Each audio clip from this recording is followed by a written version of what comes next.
بسم الله الرحمن الرحيم ادفع بالتي هي أحسن فإذا الذي بينك وبينه عداوة كأنه ولي حميم وما يلقاها إلا الذين صبروا وما يلقاها إلا ذو حظ عظيم صدق الله العظيم. Allah subhanahu wa ta'ala адам баласын, сіздердің бізде барымыз тең, адамдардың, мақұлықтардың ең ішінен, мақұлықтардың ең шарапаттысы қылып жаратты.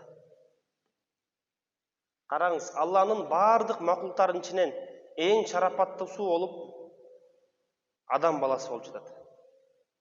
Аның ішінен қараңыз, Алла Тағала бізді пайғамбар Мұхаммад саллаллаху алейхи вассаламның үмметі қылғаны. Дағы бір шарапаттылық бұл.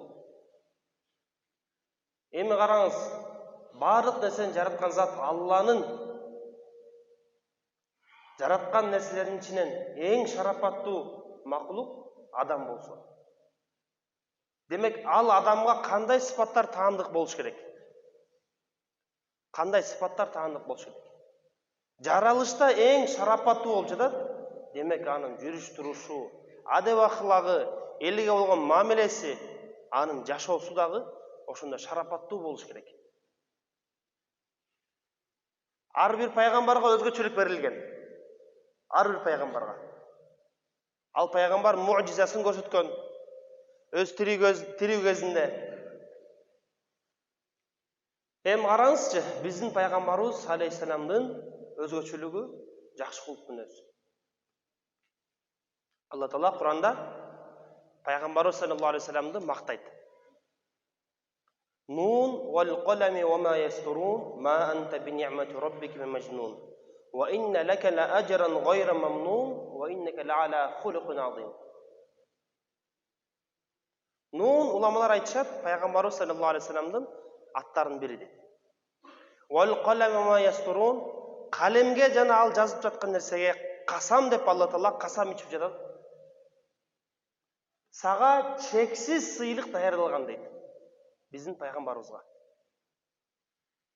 Кийинки аят ва иннака ла ала хулуқин азим, анткени сенин кулк мүнөзүң туу чокусунда дейт. Өзү ушул аятта туура которсок ва иннака ла ала хулуқин азим. Хулуқун азим улуу кулк мүнөз, улуу адеп акылак. Кандай болсо, ошону бир тоо деп элестетели, мисал катары. Пайгамбарыбыздын кулк мүнөзү ошо тоо деген жок, ла деп Алла Таала мактады. Ошо тоонун үстү деп мактады Алла Таала. Тоонун үстүндө турат деп. Эми ушул кулк мүнөз, адеп акылактын сыйлыгы катары Алла Таала андан мурдакы аятта баяндаганы ва инна лака ла ажран гайра мамнун.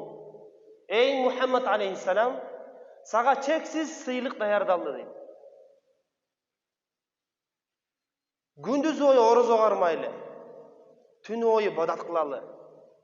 Исламдын бардык түркүгүн миллетин аткаралы. Бирок адеп акылак берилбесечи. Пайгамбарыбыз алейхиссалам доорунда сахабалар бир аял тууралуу айтышты. Ал күндүз бою орозо кармайт дайыма. Билесиздер, орозону кармаш кандай кыйын. Жайдын күнү кандай кыйын, кыштын күнү мейли билинбейт. Биздин мамлекетте жеңил болсо, кээ бир андан да оор жерлер бар. Ошонусуна карабастан күндүз бою ибадат кылган, күндүз бою орозо кармаган. Түнү бою ибадат кылып, намазын окуган аял жөнүндө айтылды. Эми мындай уккан адам өзү ойлосо, күндүз орозо кармаса, түнү ибадат кылса, демек ал адам жакшы адам деп ойлойт да, туурабы? Бирок ошо менен кошумча ал аял өзүнүн коңшусуна тили менен ыза берет. Жана анын кулк мүнөзү начар деп айтты. Пайгамбарыбыз алейхиссалам айтты, ал аялдын амалы кабыл болбойт дейт. Жана анын бара турган жайы тозок болот. Караңызчы. Ушул эле хадистин тескерисинде пайгамбарыбыз айтканды: Иннал муслима ла юдрику би хусни халқихи даражата as-саимил qaimi. Ау кама qala алейхиссалату вассалам. Чындыгында жакшы кулк мүнөздүү мусулман бул күндүзү бою орозо тутуп, түнү бою ибадат кылган адамдын даражасына жетет.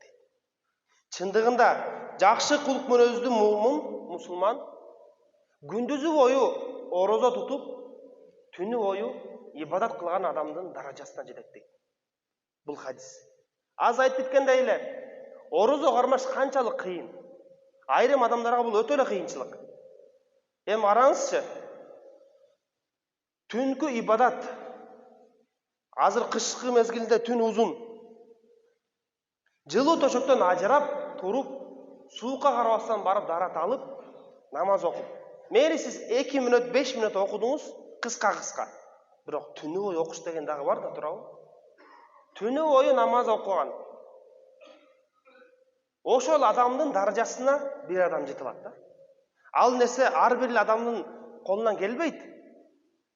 Баарыбыздын колунан келбейт ал. Күндүз бою дайым орозо тутуп, түнү бою ибадат кылыш. Бирок баарыбыздын колунан келе турган нерсе өзүбүздүн адеп ахлак, кулк мүнөздү жакшыртуу. Ар бир момундун колунан келет. Караңыздар эми, Пайгамбарыбыз алейхиссалам ошол адамдын даражасына жакшы кулк мүнөздүү адам болгону. Жакшы кулк мүнөздүү эле болсо, ошол адам жетет деди. Келе туугандар, биздин динибиз эмнени үйрөтөт бизге? Бир гана намаз менен ибадат ислам дини чектелген эмес. Орозо, закет менен, башка нерсе менен. Динибиз неден башталган, неден анын туу чокусу эмне? Бизге келген пайгамбар болуп келген адамдын жашоосун карайлы. Ошол адам бизге үлгү.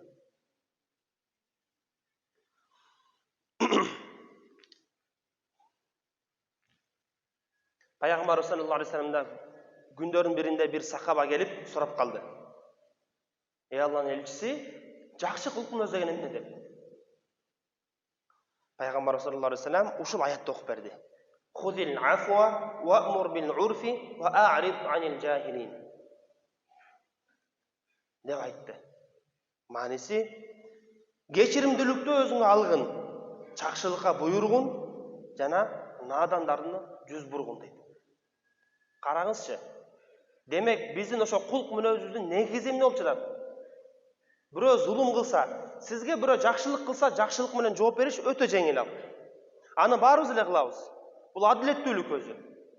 Эгер жакшылык кылып туруп, ага биз жамандык менен жооп берсек, бул зулум болот.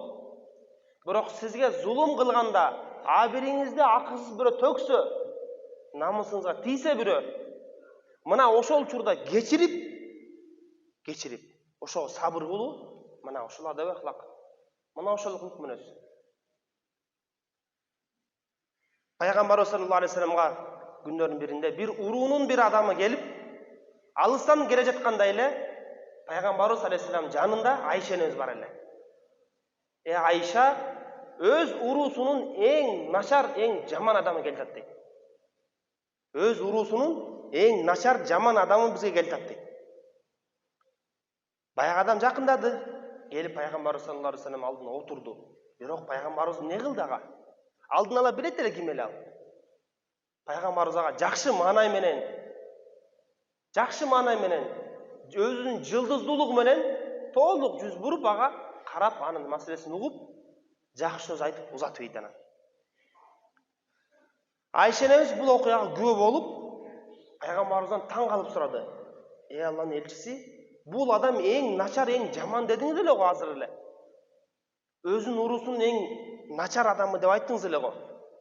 Ал эмне үчүн анда сиз ага жакшы мамиле кылып, маанайыңыз менен, жылдыздуулугуңуз менен ага толук көңүл бурдуңуз дейт. Пайгамбар саллаллаху алейхи вассалам Айша энебизге карап айтты. Айша, сен менин жаман сөздү айтканымды уктуң белең? Менин жаман, уятсыз бир сөздү айтканымды уктуң белең деп Пайгамбарыбыз ага суроо берди. Андан кийин айтты, кыямат күнү Алланын алдында эң начар адам, эң жаман адам ким? Пайгамбар саллаллаху алейхи вассалам айтты, башка адамдар ошол адамдын тилинин жамандыгынан, ал адамдын жамандыгынан коркуп ага мамиле кылышат. Мына ошол адам эң начар адам дейт. Пайгамбарыбыз айтат, мен андай адам эмесмин. Мага жакшы кылганга, жаман кылганына дагы баарына тең жакшы мамиле кылууга өкүм берилген деп Пайгамбарыбыз саллаллаху алейхи вассалам Айшаны өзгө айтты. Эми караңыз, сиздердин бирибиздин ар бирибиздин жүрөгүбүздө Пайгамбарыбыз болгон сүйүү бар. Ар бирибиз сыймыктанып, мен Мухаммад саллаллаху алейхи вассаламдын үммөтүбүз дейбиз. Эми Пайгамбарыбыз хадисинде ким менин сүннөтүмө баш ийсе менен биргеликте бейиште болот деди. Ким сүннөтүмөн баш тартса ал бейиштен баш тартканга барабар деди. Пайгамбарыбыздын эң чоң сүннөтү эмне? Бул бүгүнкү күндө унутуп эле калды. Унутулуп болгону китептеги бир сөздөр эле болуп калды. Баракта болгон бир маселе болуп калды. Караңыз, убагында дүйнө жүзүнүн бардык диндеги адамдарды өзүнүн адеп аклагы менен, кулк мүнөзү менен динге тартып, үлгү болуп берген адамдар ким эле? Мусулман эле. Ошол адамдар биз туугандар. Сахабалар эле. Ошо динди туура тутунуп, туура бизге жеткирип, өзүнүн жашоосу менен, мамилеси менен бирге болгон, бири-бирине болгон, динге чакырып үлгү болгон эле. А биздин азыркы абалыбыз караңызчы. Башка дин өкүлү эмес, мусулман эле адам биз өзүбүздү көрүп, не деп айтат бизге? Ушундай мусулман болчакты болбой эле койдум дейт турабы? Башка мисалы дин өкүлдөрүчү. Туугандарыбыз, биздин адеп аклагыбыз, биздин мамилебиз каяка кетип баратат? Алла Таала Кур'анда айтат: "Фа айна тазхабун?" Каяка бардасыңар дейт. Эй менин пенделерим. Алла Таала Кур'анда өкүм бергени, караңыз. Фа айна тазхабун? Каяка бардасыңар? Жакшылыкка жакшылык жооп берүү.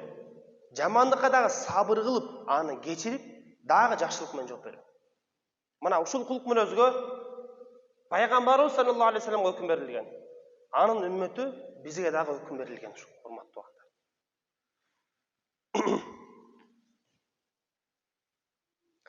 Алла Таала ыйманды жараткан учурдачы, ыйман Аллага кайрылып, эй Алла, мени кубаттагын, мага күч бергин деп дуа кылган дейт.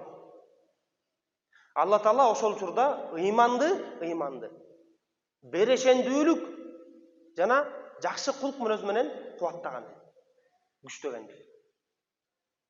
Ошонун каршысында Алла Таала куфурлукту жаратканда, Аллага ишенбешсиздик, шүгүрсүздүктү. Куфур Алладан сураган: "Эй менин жараткан Роббим, мени күчтөндүргүн, мага күч кубат берчи" деп дуа кылган. Алла Таала куфурлукту сараңдык жана жаман кулк мүнөз менен кубаттандырган. Караңызчы. Демек бизге кайсы нерсеге үстөн болуп жатат? Куфурлуккабы же ыймангабы? Өз ыймандын 70тен ашык шагы болсо, ошол шарттардын ичинен бири жакшы кулк мүнөз, адеп аклак. Бул өтө кыска сөз болгон менен анын ичинде көп нерсе бар. Анын ичинен эң эле оору биз үчүн, бирок Аллага тез жеткире турганы биздин тилибиз да. Ар бирибиздин тилибиз. Ошо тилге ээ болсок, улуу сахабалардын сөзү менин тилим мага душман деп. Тилин кармап, Азирети Умар радиаллаху анху, ушу сенин себебинен же мен тозоктун ээси болом, же бейиштин ээси болом деп айткан.